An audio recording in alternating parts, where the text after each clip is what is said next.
Welcome to the DVD, the ultimate podcast for women over 40 who are ready to ditch the diets, take control of their health, and lose weight for good. And I'm your host and coach, Danya Powers. And this is my OG gangsta daughter.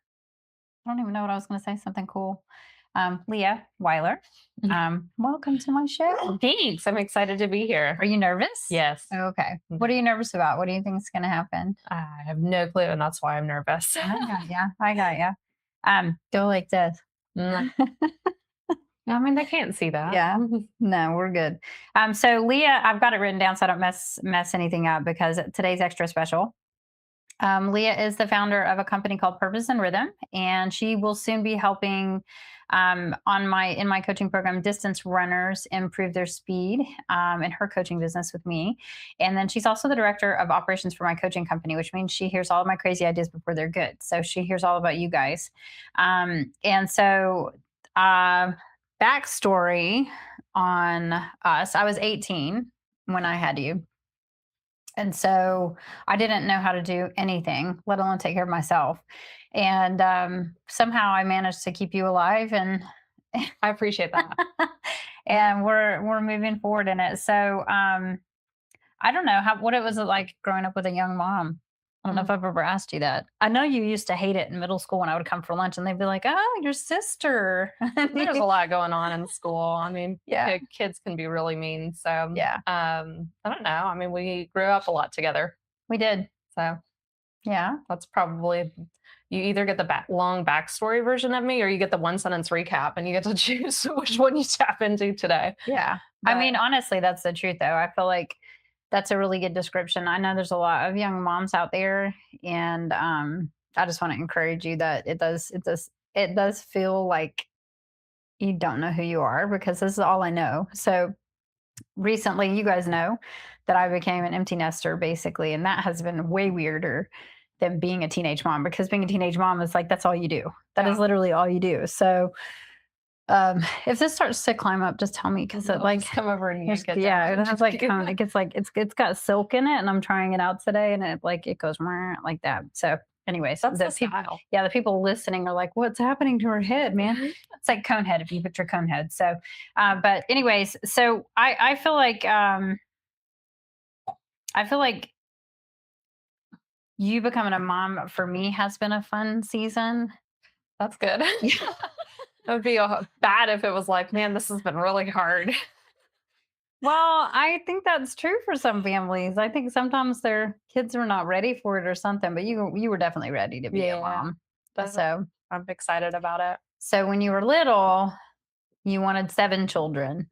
Yeah, something like that. Yeah. I don't know. I've been humbled by my pregnancy. It was incredibly hard. I had something called HG. And so I was throwing up every single day, multiple times a day, could barely keep food down. I think like I only gained 20 pounds from my starting weight. And so it was, he took all of it. He was all of that 20 pounds, I swear, even though he only came out 8. But yeah, but it was amazing when she had an 8-pound baby. I was like, how did you grow baby on pieces of watermelon and cheese? Because she just couldn't eat hardly anything. Cheese. Yeah. When I got done, I was like, I never want to look at watermelon or chips or cheese ever again, or cinnamon rolls. That was the only other thing that I was like, it was worth throwing up later, because it was like, oh my gosh, the Cracker Barrel cinnamon roll pie thing that they did. We would just get a whole pie and I would eat a cinnamon roll a day, and I would throw it up later, but it was great. It was amazing. It was my highlight of my day. He is a food baby. My gosh, he is all about some food. Yup. So when I got here today, he was like, "I would like to eat your breakfast, please." So he got a lot of my breakfast too. So, so I've been a coach most of your life. Yes. I was doing in-person training when you were little. And what is it like growing up with a coach mom? Growing up with a coach mom, one, you can believe that you can do anything, even if you can't. Sometimes you're like, I can do anything. And then you're like, wait, no, talent is actually, some innate talent is required for like basketball, for instance. But you believe that you can do anything, but also just good relationships around food and exercise. I think like looking at them as essential parts of a healthy lifestyle, and that like healthy looks different in every single season, but it doesn't mean that it's not healthy. Like good choices pay off in the long run, but also, the building blocks of your carbs and protein and fat. And so it is interesting to get out there and be like, how do you guys not know how to do injury prevention? Like, how do you guys not know how to talk? Like, how do you not like look at food and just magically math it? But I did grow up with that. So, So you have an irrational logic. I don't know about irrational, most but people will be like, golly, my back hurts. And I'll be like, oh yeah, have you stretched today? And they're like, what does that have to do with anything? And I'm like, yeah, well, I mean, like, can you touch your toes? And they're like, no, I've never been able to touch my toes. And I'm like, oh, well, you should probably get a foam roller and like stretch. And then they'll come back a couple days later and be like, how did you know? And I'm like, it's automatic. It just, all right. Well, and I mean, the fun part about you is not only was I a coach mom, but you were a runner from the time you were 11. Yeah. And you ran all the way through high school. You were the number one athlete for long distance running in high school. My senior year. Senior year. To make sure everybody she fought for that. We went through many sleepless nights, lots of injuries, and that's Tiberius, and lots of illness. He's all right. The coaches in your life, I really tried to let them have a voice. I tried not to, when they were speaking into your life, I did not step in and try to come against that. Yeah. Even when I didn't always agree. Her high school coach is precious and I love him, but I did not always agree with him. He's very dramatic. And I definitely did not agree with your college coach when you first got started. He said a few things where I was like, I'm just going to have to sit back and let him watch how amazing she is. And he was very humbled. Yes, he was. I remember. Very humbled because he had an opinion set up of her and it was completely wrong. And he had the actual audacity to say it to me. Yeah. And I was like, wow, you are a bastard of a guy, dude. Even though I don't think that way about him. He's not a bad guy, but I was not. A young guy. He was young. He was very young. I think it was his first coaching position at a college, wasn't it? He coached at Berea. At Berea. Okay, that's right. I forgot. He did head coach at Berea. So. We're trying not to name drop. Sorry. No. But anyways, and he's doing well. He's still coaching. Mm-hmm. Yeah, he's doing well. The coaches I've had are been so phenomenal. They learned a lot together, and I didn't kill him. And I mean, like, honest to goodness, going back to high school, I had the privilege of going through a program where coaches did actually care about a lot of this. So I'm definitely a product of,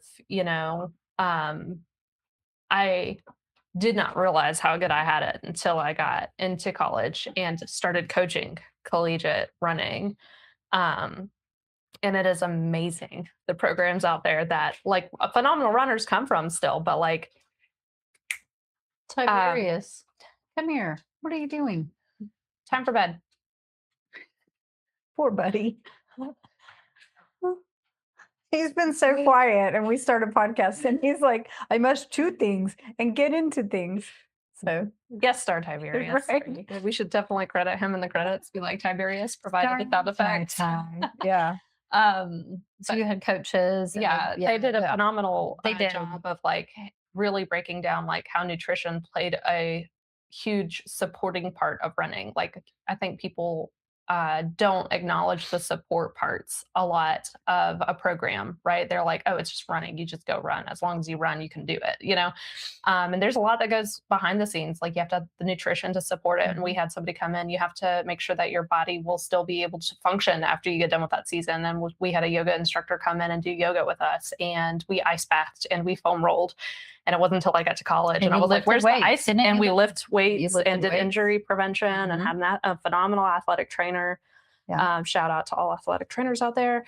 But the like getting into college, not that it was a bad program or anything like that. It just like really opened my eyes because you got girls coming from all over the country from different programs and they had never stretched. They had never done drills. They had never heard of any type of running differences. Just didn't have the extensive training that you had, which we didn't realize was so unique until you got into college. And then it made us very thankful. It's like I said, I love her coach from college. Oh my gosh. I think he was and one of them followed me to college. One of them did follow her to college. And he's a great guy too. He's amazing. Oh my gosh. I have nothing but amazing things to say about Yeah. So when you got into college, when you left high school and you were the number one and you got into college, what was that like? Was it, because I know like your freshman year, I would get like a phone call pretty often from you. And then Oh it yeah. was like sophomore year, you're pretty settled in. Junior year, I never heard from you. And then senior year, I didn't even make it to your graduation because you didn't, I don't even know if you went. So I didn't even make it. I yeah, went so, to like, UT to race. I was yeah. in college to become a professional She was. athlete. Well, okay, so just a backstory on Leah too. She went to a really good high school. She went to one of the top high schools, public high schools in Tennessee. Okay, and so she did, but I don't know what her deal was. She could probably tell you more, but she was not doing well in high school, and it wasn't that she was failing. She just was like applying herself just enough to get things done, which there's nothing wrong with because I'm not a GPA. Am I a GPA driven mom? No. Never have been. Unless I'm not gonna I felt she was graduate. learning. I truly, truly felt she was learning more from being coached as an athlete than she was from her academics, if you will. And so I fought many times. I went down there and fought for her to stay in athletics because there were standards and that was not always met. No, I did get kicked off my team my junior year. So I did fight for her. And you know what? The teachers backed that up. I remember one of her teachers saying, we want her to run because this is a well rounded human that we want to come out of this high school. So they were aware that the running was where your passion was. So they wanted to support that. And I think that was a shock for me when colleges came to recruit you. It was I for was me, too. like- I was going to the Air Force. Yeah, I was like, "Are you sure?" Because I mean, you saw her GPA. Are you sure? But the funny side of it was you learned so much about you learned a lot about what you didn't want from high school, and I think that helped you apply what you did want in college. And you were almost a straight A student, if not a straight A student. Yeah, A's You and B's. got she graduated with academics. What was your little stringy thing? Magna cum laude. Yeah, whatever that was. So it was just like a big deal, right? We were just like, I graduated with 2 degrees and 3 minors, so Yeah. you can't say that I dislike learning. No, but in college she could apply herself. Where in high school everything was very quartered off. Like you have these 8 hours, and then you're running for 2. And in college wasn't like that. College was you were pretty much kind of in control of your time in many ways. And yeah, and I think that helps somebody who is. And it's all project based instead is. of like, hey, turn in up another essay, Right. another essay, Yeah. another quiz, Right. another worksheet, and Right. it's like we literally spent a whole entire hour Yeah. learning this. I answered all your questions, and then I got to go do it again. Yeah. Like it's Right. I mean, it's a product of making sure that every single person can hit the standard. So I can really appreciate that, and teachers do a phenomenal job. There are just some. We're so thankful for the teachers. I'm don't so feel like I'm thankful. Yeah, saying- like it's not that we're not thankful for the teachers. I'm very thankful for the high school she went. Yeah. Thankful for the teachers that she had. Success is defined by how much work you can get done now. And I It is. definitely have never been that kind of person. I've definitely been a quality over quantity. Like, Yeah. hey, if we're gonna sit here and do this over and over and over and over again, there needs to be a very good reason why, and it can't just be that because you said so. Yeah. Yeah. And I think and the thing about it is like I mean when Leah was like, I'm not going to college, I was like, okay. And then she was like, I am going to college. And I was like, okay. So she was very like when she decided to do something, she was gonna do it. Yeah. And so that I just knew And I did. I learned at a really young age to not get in her way. I think that way. And just learn how to support her in that and just do the best I could. I do think that it was like a big learning time. Your senior year, you were seated first at the collegiate level for marathoning, right? Of college? Mhm. Yeah. Yeah. So she was seated first at the collegiate level. And we went to your last race and expecting you to really just blow everybody out of the water. Which I would have. I was waiting at mile 12 and I watched slow runners come and she hadn't come. So I knew something was wrong. And when she came limping around the corner, my first instinct was to run to her because I could tell, oh God, she's been hurt. And she was like, don't touch me. I'll get qualified. I'm going to finish disqualified. That's what I meant. I'm already qualified. Thank God you're here. I say so many wrong things on this podcast where people are on the other side going, huh? What does that? But anyways, she was like, I'm gonna finish the half. And I was like, oh, okay. Well, here she is, like limped, can barely run. I'm running full pace to get there so that I can support her. And she's like, I don't even know how far ahead you were, but if I got to the finish line and she's like, where have you been? And I was like, I just, and she was just a really, I'm okay. Get down. He's like, she's not okay. Guess so, Tiberius. But, and then it was like, tell them about your injury, because that was a bad injury. Yeah. So, when I'm walking out and about, I just tell people I broke my ankle because it is harder to explain what actually happened. And I'm going to let him out. You keep talking. thanks. Then it, for a very short conversation. So if you've heard me say that, just know that it's because it's a long conversation. Essentially, there's a bone on your ankle that's shaped kind of like this, and a whole bunch of tendons sit right in there. So like I had an overuse injury that was like fraying the tendons because they kept rolling out of it and like hitting on that bone, and so it popped. I thought I had actually broken my ankle. I could not put weight on it. It was just like, immediate collapse. And so I was just like hobbling for about 3 miles because we were in the middle of Gulf Shores, Alabama, like on a highway and in a Because that happened at mile 10. park. That happened at mile 10. So there's Yeah. like not another aid station until mile 13. Yeah. And so I was like, well, like maybe it will get better. Because that's the person I am, is like, once I get on the other side of it, I'm like, oh yeah, that's a bad injury for myself. I'm a lot more nice to people that I coach and like, no, you need to listen to that because I did a bad job of listening to it. But it had been something that hurt me all season. I had spent so many sessions doing long runs in the pool, which if you've ever done long runs in a pool running is an excruciating process. Just think of trying to run, like I would do 15 miles in the pool and then get out and run like 5 miles more to get to the 20. But my normal mileage was, I would do anywhere from 6:30 pace to 7:30 pace for every mile. So it would go rather quickly. In the pool, no matter what, you're doing 10 minutes for every mile because it's about getting your muscles going. You don't have the same push off and all of that stuff. And so it's a very long time. I made a lot of friends with the lifeguards, though. That was nice. But 20 miles in a pool in a very tiny square because I'm like in one lane. It was very miserable. So I spent a lot of time doing that and on the elliptical that season, and on a bike that season. And it was just hard. But yeah, that was my injury. Mm-hmm. Did I stall enough for you to get the dog out and think of your next question? Oh yeah, no, you were good. I think that was a devastation for all of us. That was a hard way to end. Yeah, a very long running career where I was like, hey, my time is at the, my half marathon time. If you looked at the team who ran for Mizuno, one of the girls on the Mizuno team with like franchising or like what is it called? Advertising, when they have it on their jersey and stuff, they're sponsored by that. Yeah. These sponsored athletes, I had the same time. Yeah. And so that was like, I was like, well, your first marathon, you were 3:10 for a marathon. Yeah. Yeah.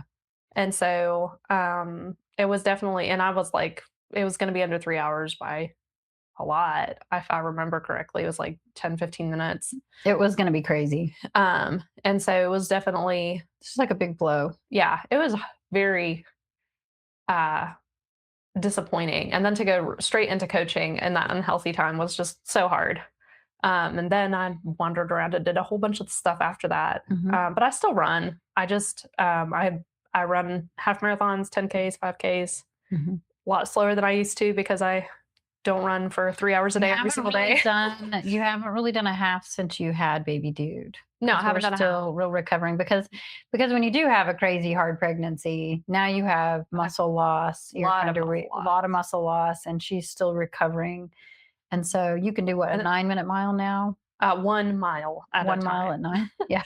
But I can keep it's not really about the pace at this point. It's about the mileage and building the muscle. So not to spotlight away from it, like, but to just honor the journey of where we're at. Like, if you continuously focus on the end result that you want and you're not getting there, it can be really frustrating. And so you have to acknowledge the wins while you're on that journey. And the wins are, when I first had Ezra compared to now, I like couldn't hardly walk a mile without like huffing and puffing. It would take me 27 minutes. And now I can consistently walk a mile, 18 minutes or less. Yeah, it's like And I can get out and run. It's like running for me. Yeah. I'm like, oh my God. And I can run a consistent mile at a time every single time that I go run a mile, like for a time. I can run it the whole entire time. And then I can get up to 3-4 miles of mileage with a walk run. And, So that's a big win. yeah, it's a pregnancy. I mean, we're 9 months later. Well, 9 months later. and it so it's wasn't a journey. It was also not an easy birth. It was not an easy. You didn't have like That's this with a stroller too. I have to throw yeah, that out there. the strollers definitely add to it, but I mean, it was not an easy birth coming out of that, and so they were just recovering the body. It's hard to tell somebody like, I think she was wanting to just bounce right back, and it's like when you're looking at a year, Yeah. and I think that was hard accepting for a little while, and now you're doing good. Yeah. But he's 9 months old today, He is. and he's like the best thing in the world. He is very fun. I can't wait for the weather to get better again so that we can go out on our runs outside because I hate running on the treadmill. Yeah. But Yeah, I feel you. I feel you. Okay, so now we know where you went college wise, and then a little bit after. what is it like to be a new mom? I like being a new mom. It's fun. What do you like about it?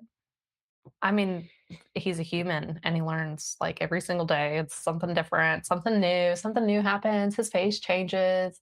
He learned how to crawl a couple weeks ago. Now I can't hardly keep up with him. And I'll be on the phone with her, and she'll be like, "Wait."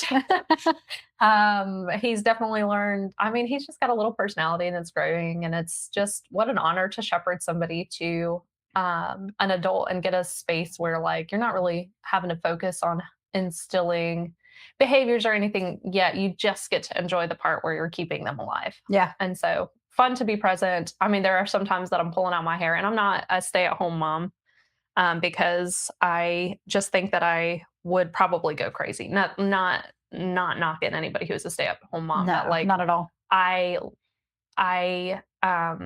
it's not that I mind cyclical work, but I definitely need to get projects to completion to feel like I accomplished something too. And so I do have a phenomenal support system with daycare and mom and Well, and I everybody. will say, what was that? The Huckleberry app?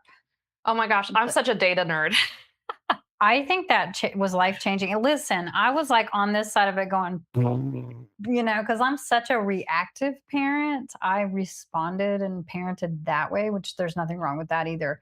But to put stuff in an app, I was granted I'm Generation X, so apps are still like, why do I have to download another app?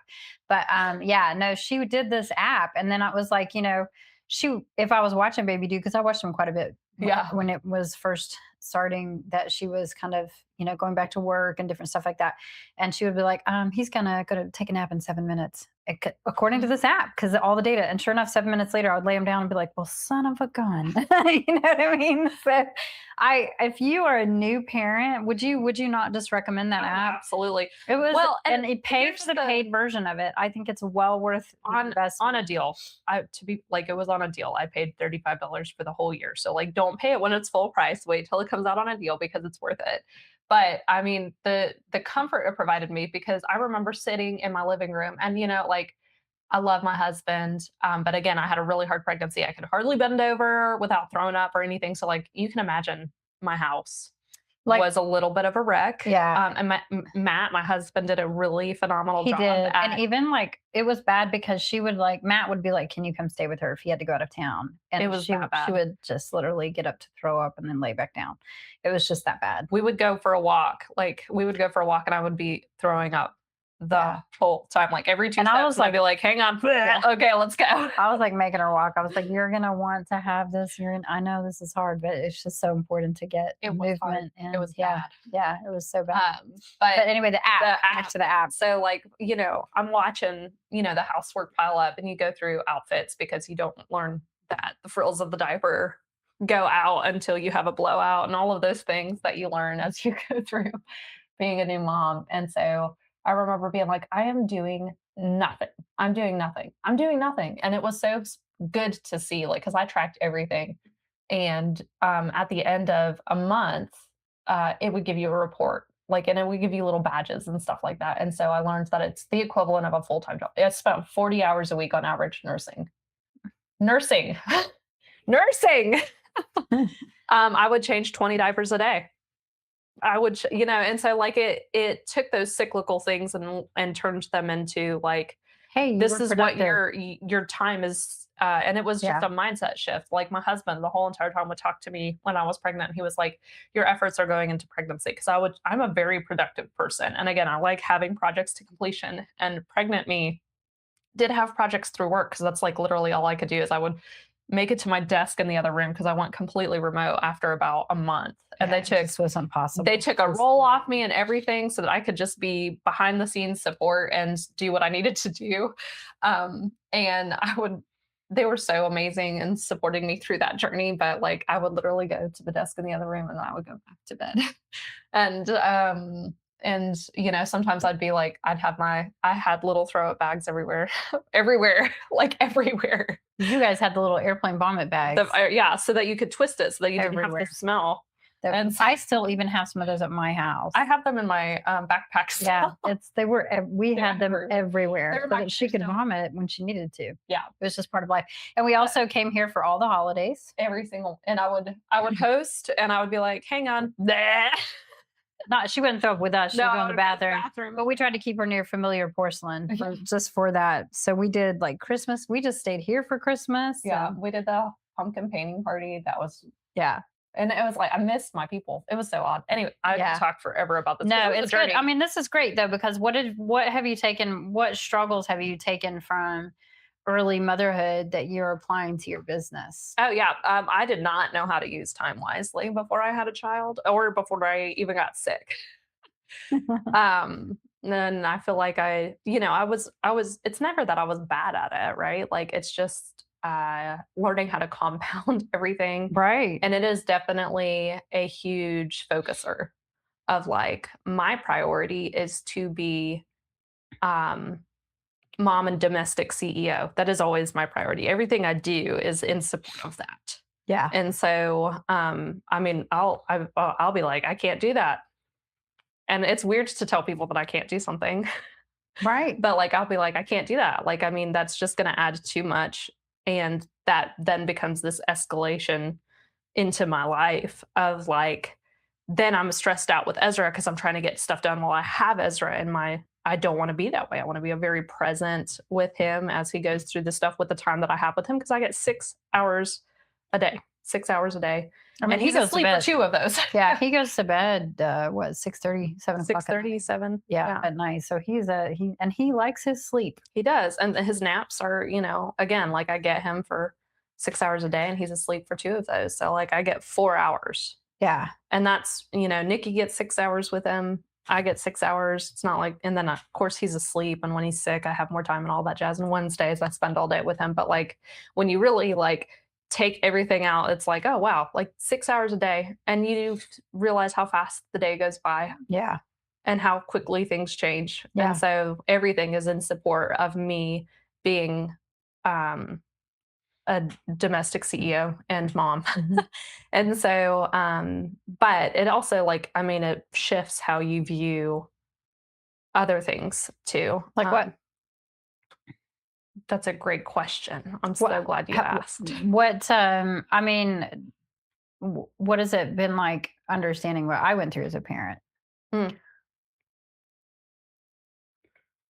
I mean, I wouldn't have. One, it makes me appreciate more how much you grew in that time. And like I was 12 when you had Amari on, so I remember him being a baby, and even just the stuff that's out now compared to when he was a baby is so different. And so we didn't it's not like we didn't have a support system. You made a really great friends and they poured into our lives, but like it wasn't built in. You had to create it.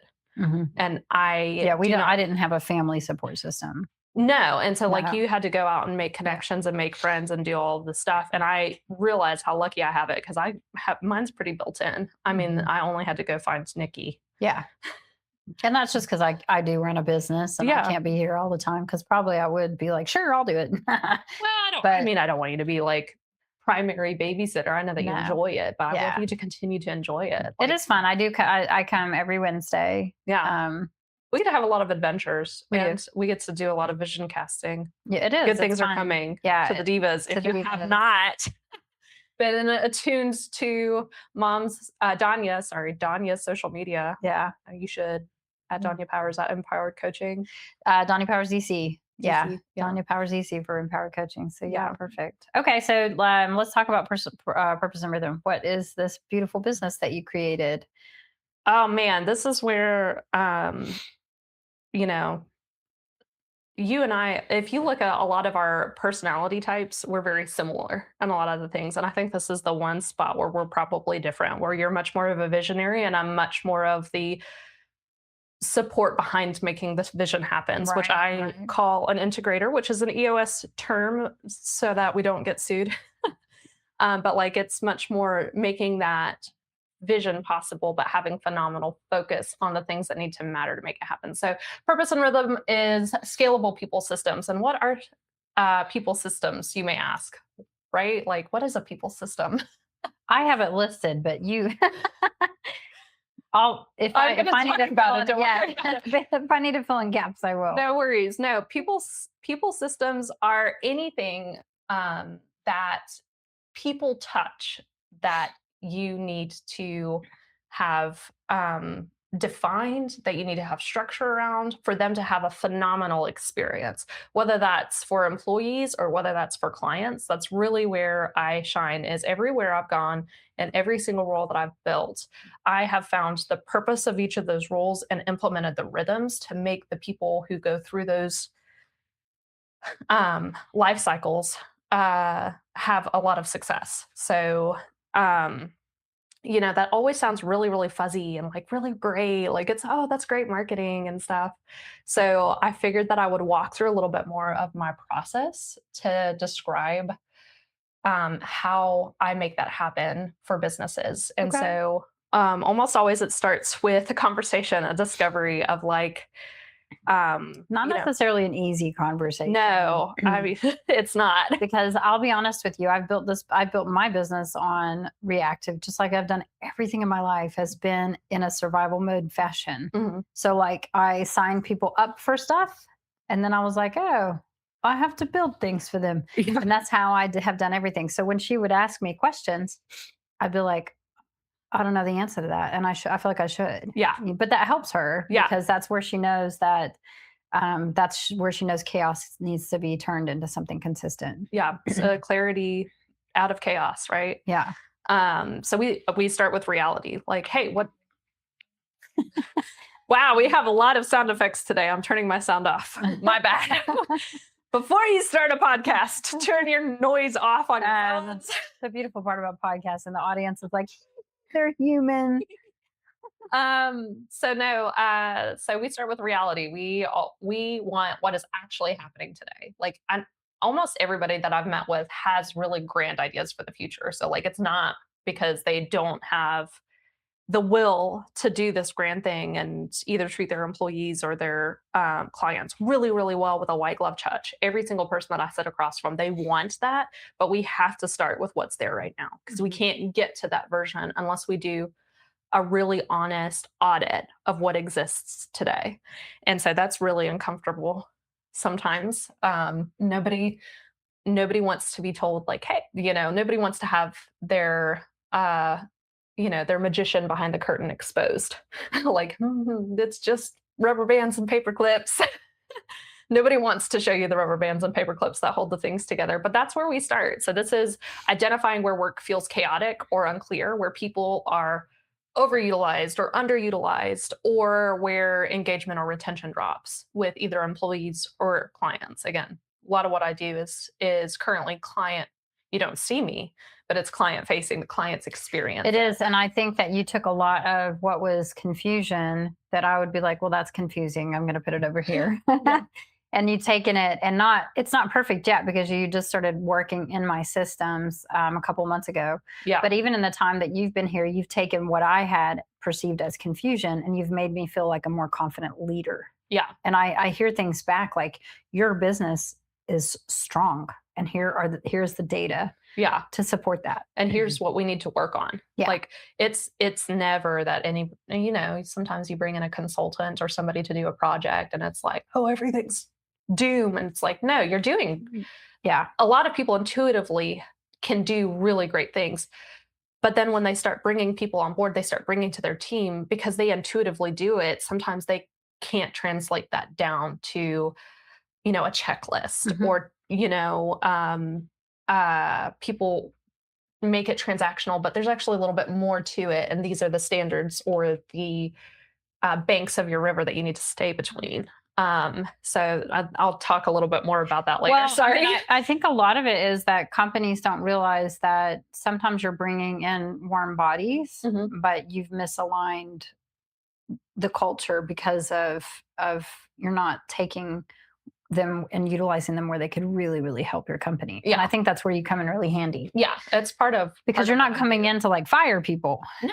You're coming in to go, you're not even good at this, but you're good at this. And this is what you do within this. And it doesn't even help that. And so we're going to aim you that direction, which I think is really helpful for all companies. Yeah. Yeah. It is. So, I mean, the very next thing that we do is we clarify, purpose. My company has purpose and rhythm because I very much believe that if you don't have a purpose and you don't have a shared vision for the future, and what a shared vision is it's not just what the owner of the company wants to do. Like, I feel like that's a really important distinction. Not because what the owner wants isn't applicable or anything, but like, hey, if the owner is putting down a white flag of like, I'm never going to sell this company, that's great. That doesn't translate to the rest of your team the same way it translates to you if you've been through a transition or a merger or something. And so creating a shared vision where everybody can see the role that they play in supporting that or how they get to that is another thing that we take a step in. And we're still in the middle of doing that for you, but we definitely have a purpose. We do. And we have a lot of transition happening right now within that, which is not a bad thing, which is part of the reason you came on board when you did. Yeah. Because there was definite purpose in how you set up your onboarding with me. Yeah. Yeah. And for our goals and everything. So yeah. I think the biggest thing that you've helped me with is that you are making my company something that I enjoy running. Well, that's good. Which is I get emotional thinking about it. It was something that was really stressing me out. Yeah. And I didn't realize how bad until you stepped in. Yeah. And you've created awareness and understanding where I was like caught in the weeds. So all I saw was weeds or trees or whatever green thing was in my way. And I was looking at grubs, y'all. I could not see. I could not see what was happening. And so I think that has definitely the biggest thing that I have gotten out of the partnership. Yeah. And so like, I think that any company that's considering you, I think they should be, the CEO of the company should be like in the weeds. The owner, founder. Yeah. Whoever it is that's like, I cannot get past, like we have a lot of turnover here. We have unhappy customers here. We have, and I think that that's just the biggest part. If you're somebody who conducts a lot of different storefronts or something, like this store is working, these two aren't. What is the difference in it? Is it the economy around it? Is the people? Is it the, and that's what you do. Yeah. That is what you do. I wanted to ask you, why do you call them rhythms instead of to-do lists? Because they're cyclical by nature. Like these are, even in our body, just to take it down to a health kind of view of it, our lungs have one job, and it's to transition oxygen and put it into your blood so that your blood can then go, take that oxygen to the different organs and muscles and everything in your body so that you, as a bag of flesh, can operate. Yeah. And so what rhythms are, it's like the breathing of our lungs. Like they breathe in, they breathe out. And in that breathe in and breathe out, they have a very important job to take oxygen out of the air and put it in your bloodstream. But if at any point those lungs stop working, um, you know, you're gonna die. So I hate to be morbid with it. But rhythms are the same way. Like it's a cyclic, like you can have it. Oh my gosh. Can you tell we didn't rehearse this? There's a cyclical elements to it. It has to happen. It has to happen. It has to happen. It has to happen perfectly, or you're not going to get oxygen. Right. It's a system. It's a system in place. Yeah. That you might not know is not working great. Yeah. And it might be, because you have all these other broken systems. Yeah. Yeah. It might be step 1, inhale. Step 2, transition to oxygen. Step 3, exhale. Repeat. Right. But you have to do that. How many times do you breathe a minute? Like 60 times? I don't know. Wow, you are like hyperventilating. She's like, I think I'm thinking of pulse. But like, you're breathing that amount of times to support your body's function. Yeah. And that's the purpose. Your body is to exist, right? And so that there are cyclical things that you do. There are services, there are systems, but you have to do them on a repeatable rhythm. But what's the right rhythm? Your heart beats 60 times a minute, but your lungs breathe less than that. Yeah. And so identify it, because you could always really hone in on something. Yeah. But putting that energy towards that something doesn't pay off as much as putting it here and visiting this like once a year or twice a year or once a quarter. Mhm. And so we really identify the things that keep your business running and keep your clients happy, keep your employees happy and aligned. Yeah. I mean, people want to belong somewhere, and you do. spend more time at your job than you do with your family. I didn't realize how much they did want to belong to something until we had our first staff meeting here. Yeah. And there's 4 of us. There's me, there's you, we have a CFO, I have a personal assistant. And everybody in the room wanted to be there. Yeah. To be part of this. And you realize, I think that there's a lot of realization where I would have never done something like that. Wouldn't have had a meeting because of fear that I'm not doing a good enough job because there were so many broken systems. Yeah. And so I feel like you have a good command on how structure supports growth of a company. Mm-hmm. And that's where the systems are really critical. Yeah. Yeah. Rhythms, purpose and rhythm, man. Rhythms. Okay. So starting in January, just flipping the page a little bit. Purpose and rhythm. Wait a minute. Where can they find you for your business? And we'll mention it again at the end. But you can find me at purposeandrhythm.com. You can find me on LinkedIn as Leah Weiler or Purpose and Rhythm. You can find me on Facebook, Purpose and Rhythm. You can find me on Instagram. And those are newer. So they are newer. And she's working on building those marketing side of it. But I'm still there. Yeah. LinkedIn is pretty established. Yeah. Yeah. So, but you can also find her on Facebook as Leah Weiler if you ever just wanted to reach out a personal message. You're going to get a lot of baby dude pictures. Yeah, there's a lot of baby dude on that one. But business-wise, Purpose and Rhythm. So, okay. So starting in January, you were talking about taking on running clients. And so taking on That's coming from my laptop to clarify. So specifically helping women improve their speed for long distance running. Women, and are you also going to work with men as well? Women and men? Yeah. Okay. So I work primarily with women. She's doing something completely different, but I do think that that's worth talking about. So like, do you feel like coaching a runner is really similar to what you're doing? Absolutely. Yeah. I mean, like, okay, what's the purpose of signing up for training? Usually it's a race, right? Yeah. What are the rhythms to support you in making sure that you get through the race healthy? Yeah. And honestly, like in the best shape to PR. Yeah. And so, and there are pillars to that. You've got, I think I was sitting here talking about it as I was building out the programming, and I was like, I didn't realize that there were 16 pillars to running. You know things, and then you're like, Like putting it in Mhm. systemization. And I was like, there are 16 pillars to running and making sure that you make it across the finish line in good health, um, and with a PR Mhm. on the other side of it. And so, um, I can't remember where I was going with it, but yeah, purpose and rhythm of running, coaching. There you go. There it is. And so I just feel like there's a lot of parallels with it. So um, I mean, I think that you're gonna. I know that you enjoy online coaching. Online coaching is an easy fit for you. Mhm. But you'll start taking clients in January. So if you guys are interested, if you're listening to this and you're interested in having specifically a running coach, so I help you with nutrition. Yeah, I don't do that part. That's my forte. And so any of her clients, I help with the nutrition side of it. And how long is your program? It's called Endura Speed, And high right? speed. I mean, it's gonna be at minimum probably 10 weeks. Yeah. So Like I think we're selling it at a 12-week program so that we have a buffer of 2.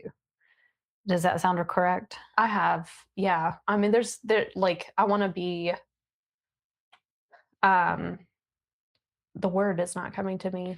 'Cause Depending on when your race it is, really right? So is. like Yeah. if it's 20 weeks away, we're gonna do a 20-week Yeah. program. But Yeah. like I'm gonna tell you that it's gonna be 20 weeks. You're not gonna get a surprise. But it's based around a 12-week It's design. specific for whatever you're trying to do. Yeah. It's very specific. Like it's customized. It is. It's very specific. So, I I had some funny questions for us. Okay. Are you ready? Yeah.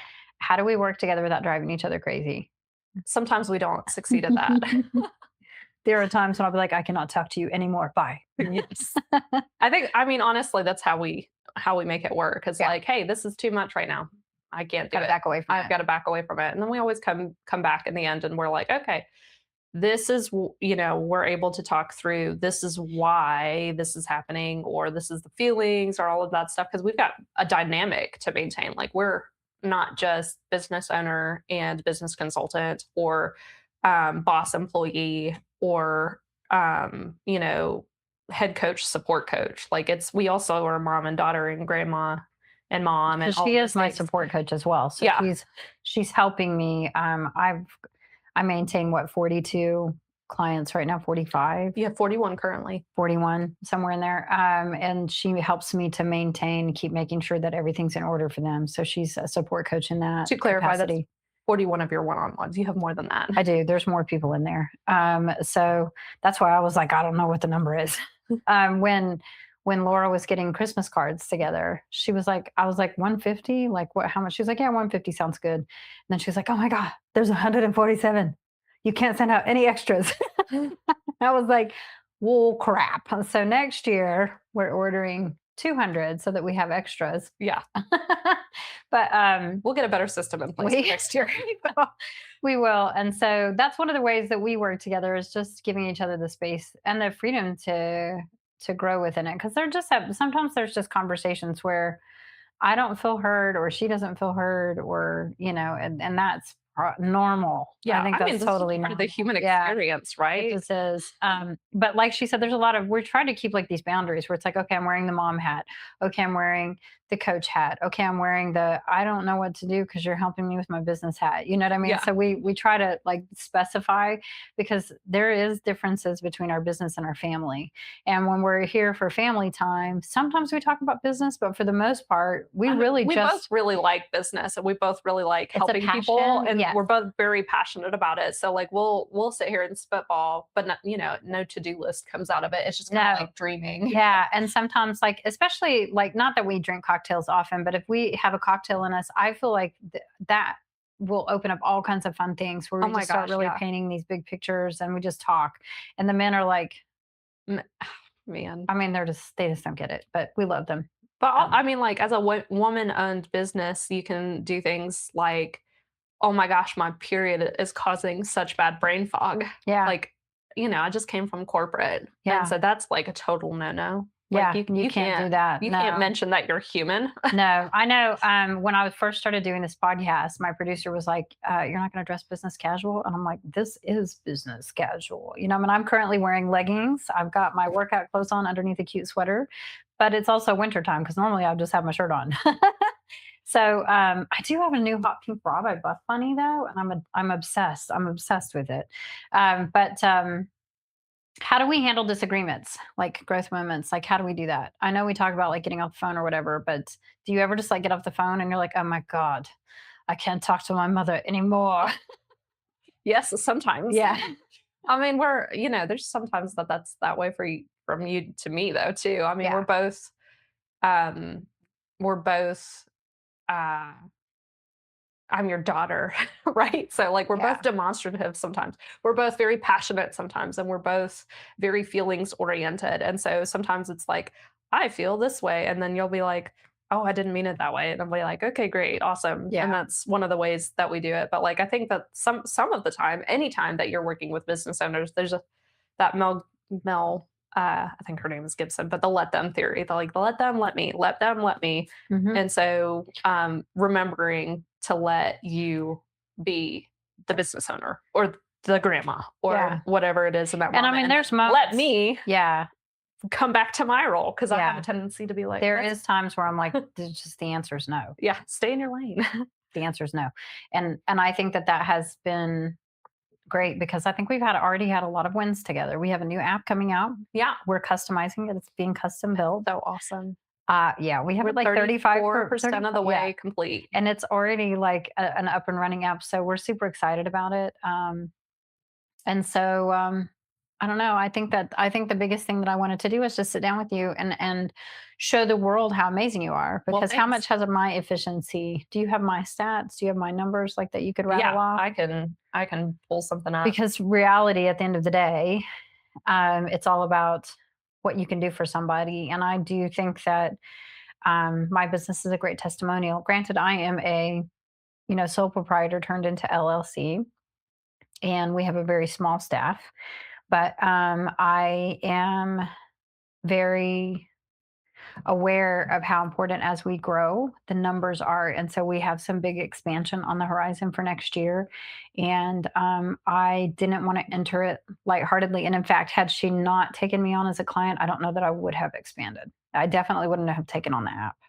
I don't know that would It's not it's not a knock on you, but just like, hey, when you're a founder and you're wearing that many hats, it's I just don't too know much. that My it would have bandwidth been wouldn't done have. well. Yeah. So, but yeah, like what were my numbers, and then how did they increase? Like that we can share with them. That would be I'm not. looking through it. I'm trying not to throw any crazy things out, but the biggest one of the things that I do in this process, clarifying purpose and priorities, designing people and experience systems, and installing operating rhythms. One of the things that we have to do is we have to be able to look at your business from a macro level. Like we have to determine what are the actual m- data metrics that move the lever of what's going on, because again, you can pay attention to a lot of things. And when I first got into trainerize, I was like, how do you know how you won your day? How do you know when a client is going to And I'm sitting. turn? How do you know I'm when this is sitting going to there happen? And she I was like, I don't have no know. idea.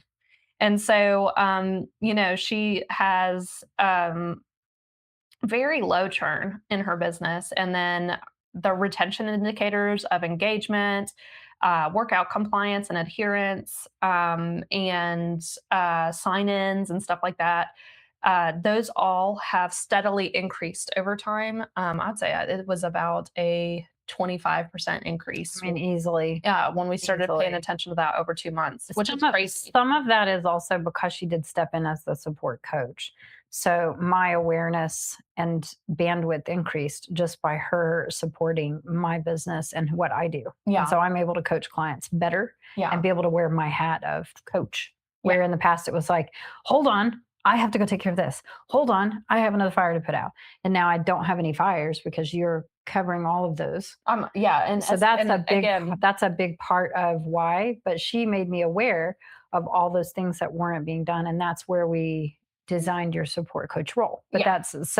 that's what you do for other companies. You go in and say we need to either design a role or put somebody in place for that. Yeah. Yeah. I don't Mhm. offer like what I'm doing for you. No, that is just special. That is a for me. special my mom deal, but it is almost, I mean, essential for me to be able to come in and ask these questions and be like, how do you know how you won your day? How do you Yeah.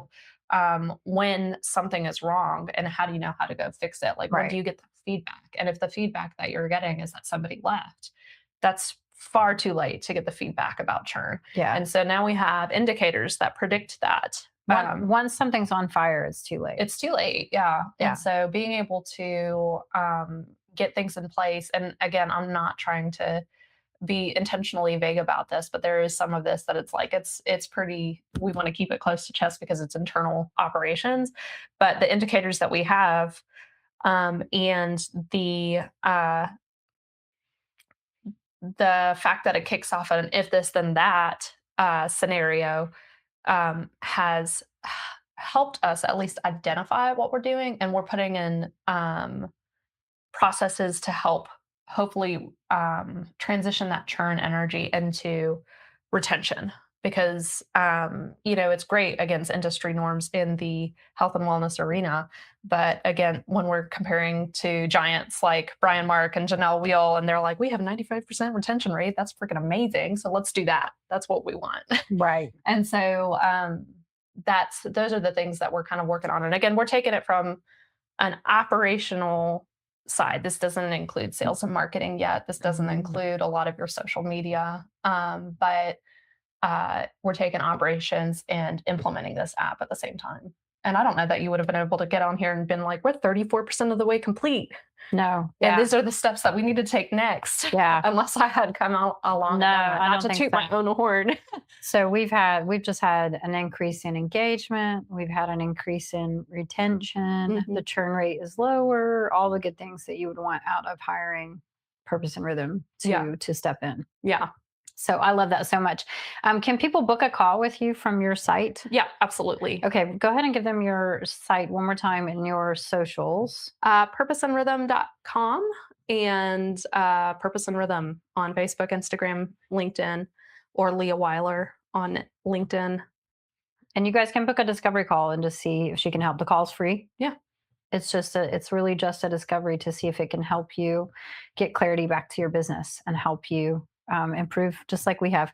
I feel like I've been a really good test subject for you as hiring you to do this for the first time.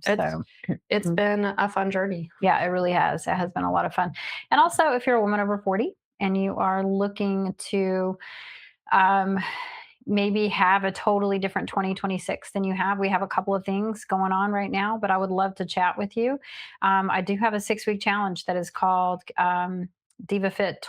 What is it? Diva Fit Fix in 26. Diva Fit Fix 26, and it is set in place to help you get out of the yo-yo dieting mind cycle, train, and have something in place. And the rest of December workouts are free. We start January 6th. There is a $350 grand prize attached to that at the end. And we always have a lot of fun with our challengers, don't we? The 6-week challengers get a prize every single week. I also have coming up 5 coaching positions that are open. I'm opening up 5 more to take on one-on-one clients. And so if you're looking for a little bit more catered, I will say one-on-one coaching is a little bit more, a little less intense. Let me put it that way, because the 6-week challenge, you're in to win. It's 6 weeks, you go. With customization, we're taking our time. We're making sure that we're hitting you right where you're at and just meeting you right where you're at. So if you're looking for more of a private one-on-one experience, that is where the private one-on-one coaching comes in. And so you can find my application in the show notes, and or you can come to my website, www.empoweredcoaching.com. Okay, rapid fire questions. What's your favorite food after a long day? After a long day, currently Mexican. Like anything Mexican? Anything. Yeah, we went and had chips and salsa, and she was like, oh my every gosh, time. chips and salsa. Who's better at planning dinner, you or me? I don't know. I'm gonna say me. I'm kidding. I don't know.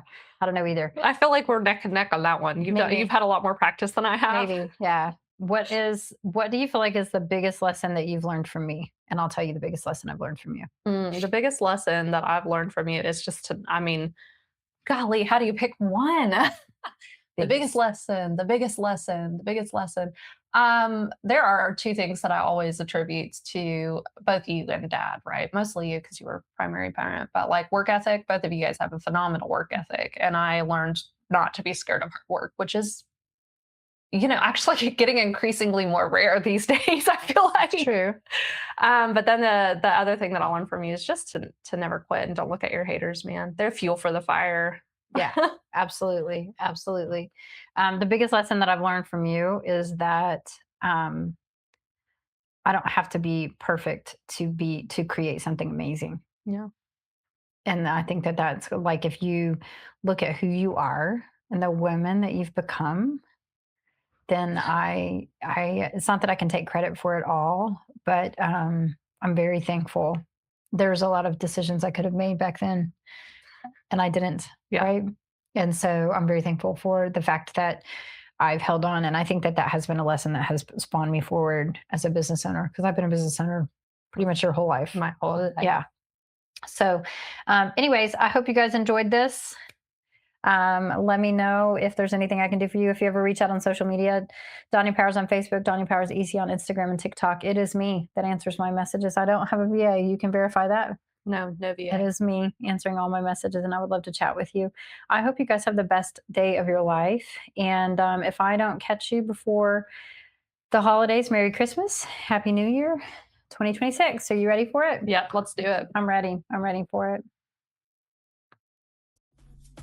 Thanks for tuning into this latest episode of the Diva Deets. If this helped you and you found it valuable, share it with a friend who needs to hear it. Ready for more support? Join my free Facebook community or join my coaching community. The details are in the show notes. Don't forget to subscribe, and until next time, stay strong, stay consistent, and stay fabulous, my divas.